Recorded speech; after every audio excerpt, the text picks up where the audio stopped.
Indonesia Raya. Acara yang ketiga adalah sambutan dari pengawas Taman Kuda, Ibu Tentu Jalan IPB. Kemudian acara yang keempat penyampaian materi yang nanti akan disampaikan oleh Ibu Maria Ningsih. Jadi dan saya adalah sekilas, karena saya kelasnya kelas tinggi, jadi kurang begitu mendalami di kelas 1, 2, 3. Dan yang acara yang kelima adalah untuk Bapak Ibu yang kami hormati, pada rangkaian kegiatan pada kesempatan siang hari ini kita buka bagi yang beragama Islam kita membaca basmalah, bagi yang beragama di silakan. Bismillahirrahmanirrahim. Terima kasih, mudah-mudahan dengan bacaan salam pagi rangkaian kegiatan pada kesempatan pagi hari ini dapat berjalan dengan lancar. Untuk acara yang kedua adalah menyanyikan lagu Indonesia Raya. Itu pada Bapak Ibu untuk berdiri.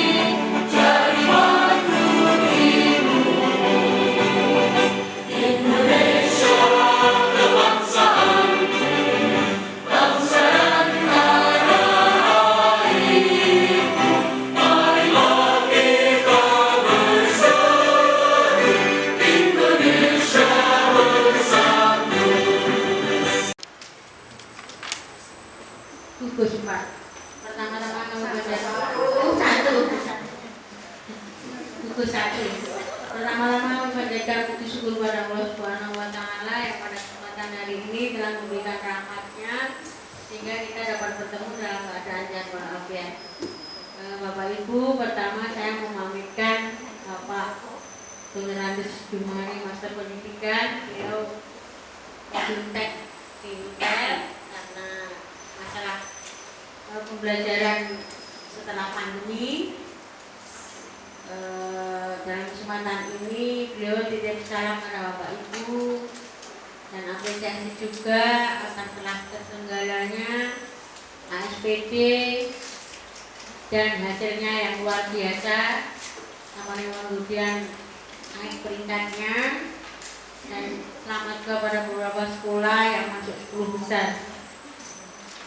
Bapak Ibu yang saya hormati, pada kesempatan hari ini acara transisi PAUD ke SD ini semalam Pak R itu WA membangun kemampuan literasi numerasi secara bertahap sejak PAUD hingga SD. Yang keempat, bagaimana membangun kemampuan fondasi secara holistik dan bertahap sejak PAUD hingga SD. Bagaimana merencanakan pembelajaran yang menguatkan transisi PAUD ke SD. Yang keenam, bagaimana melaporkan pembelajaran yang menguatkan transisi PAUD ke SD. Langsung ke materi ya. Kebetulan ini PowerPoint saya lagi pakai dan ke pakai materi.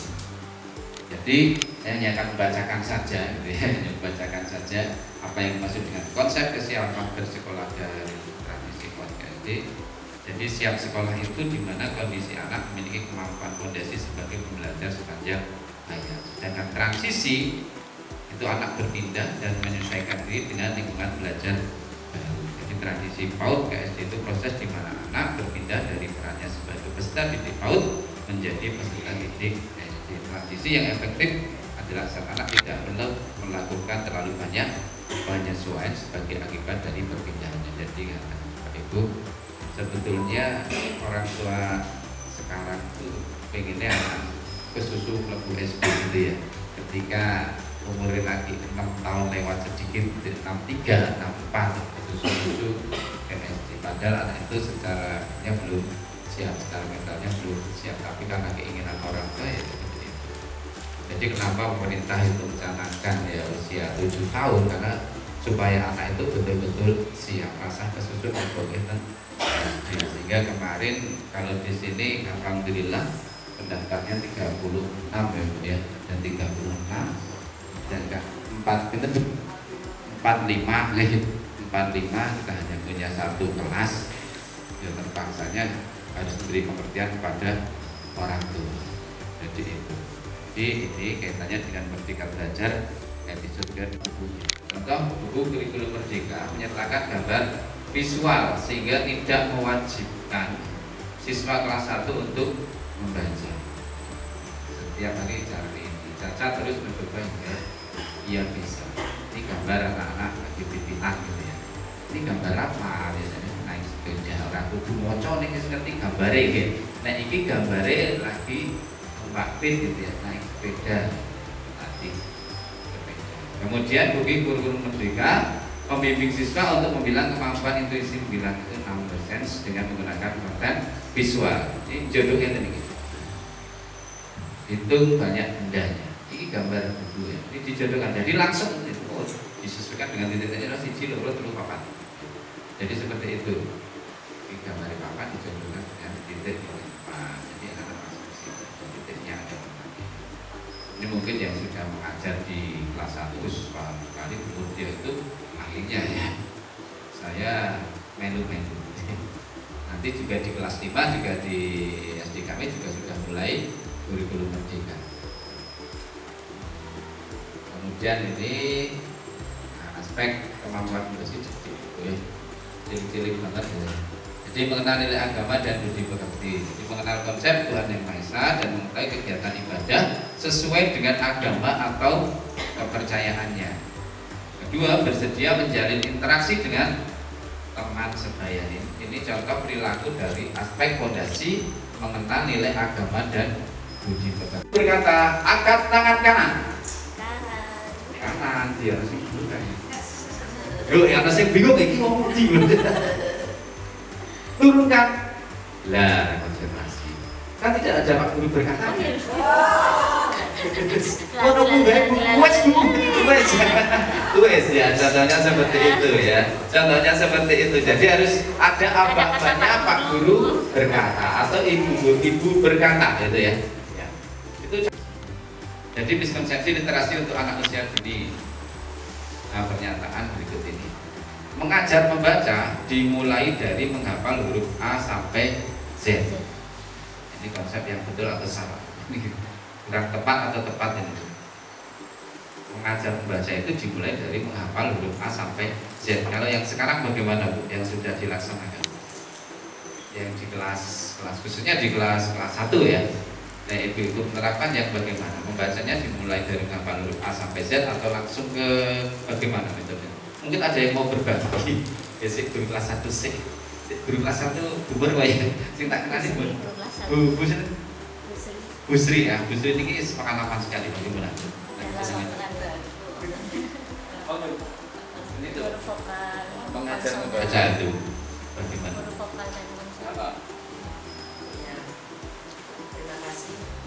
Pertama ya kita kenalkan itu huruf vokal. Vokal itu utama A, I, U, E, O.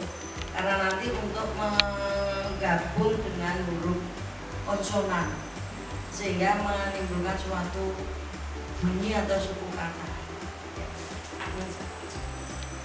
Teman kita berikan close tepuk tangan untuk Bu Sri. Mungkin ada yang lain. Lain bumur ya bumur. Ayo Bu.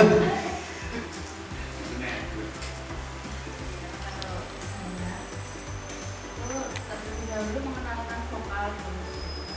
Kemudian jadi belum tentu A sampai Z. Vokal dulu yang memang bentuk A, I, U, E dikenalkan dulu ya.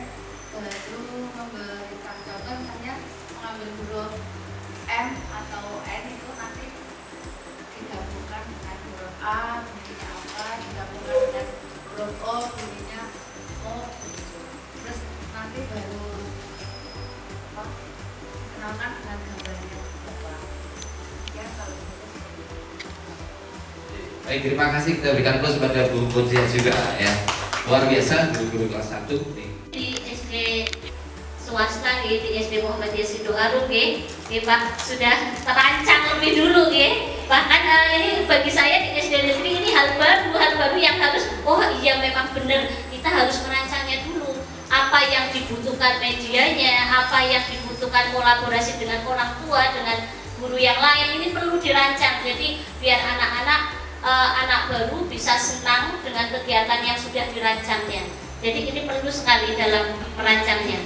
Nah di sini di MPLS di topik yang pertama itu, di PMM di topik yang pertama itu ada 3 hari yang pertama MPLS-nya. Di situ harus membuat. Kalau kita sudah membuat, ini caranya untuk bisa nyambung ke PMM-nya itu pertama kita buat dulu 3 hari MPLS-nya. Setelah itu kita konsultasikan kepada kepala sekolah, kemudian ada foto, dikaitkan di foto, kemudian barulah nanti kita masuk ke poin-poin selanjutnya di PMM. Itu seperti itu, pahami materinya dulu. Kalau udah centang hijau itu ya Pak Tugi ya. Kalau udah centang hijau, kemudian di soal-soal sudah dikerjakan, baru kita mengunggah aksi nyata. Aksinya sekolah tahu lokasinya. Oh sudah, kalau sudah adaptasi dengan sekolahnya pasti anak itu nyaman dan tahu mau ke toilet sudah gak lupa lagi. Ya, tidak dikatakan gurunya. Terus kemudian yang ketiga itu peserta didik mengenal potensinya. Potensinya itu pasti beda-beda nih Bapak Ibu semuanya. Ini di asesmen awal mengenal potensi. Nanti gurunya itu hanya menyiapkan gambar benda seperti bola, krayon, boneka, kolam renang. Itu hanya gambarnya aja, jadi tidak mungkin kita membawa kolam renang ya. Jadi kostum tari itu gambarnya, terus buku. Nah di situ ada berbagai macam gambar. Anak itu kita panggil satu-satu. Boleh dengan pengenalan dulu. Dikasih bola, lemparkan namamu. Saya kan kita belum hafal ya. Namamu siapa ya? Terus baru kamu suka yang mana?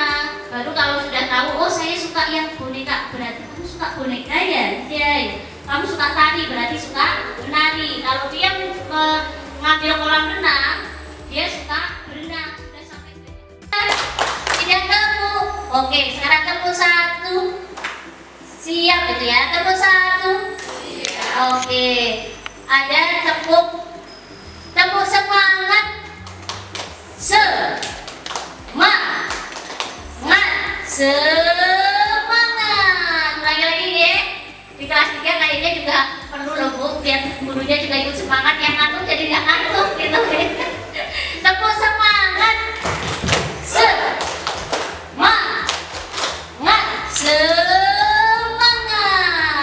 Oke, terima kasih Ibu-ibu semuanya. Ini contoh rancangan-rancangannya. Kalau nanti bisa diambil, monggo. Kalau ingin diseleksi yang lebih bagus lagi juga dipersilahkan. Nanti dari kakak di kelas 1 juga kemarin sudah merancang di buku Toge dari hari pertama sampai anak senang, bahkan tidak melupakan kejadian-kejadian di MPLS itu.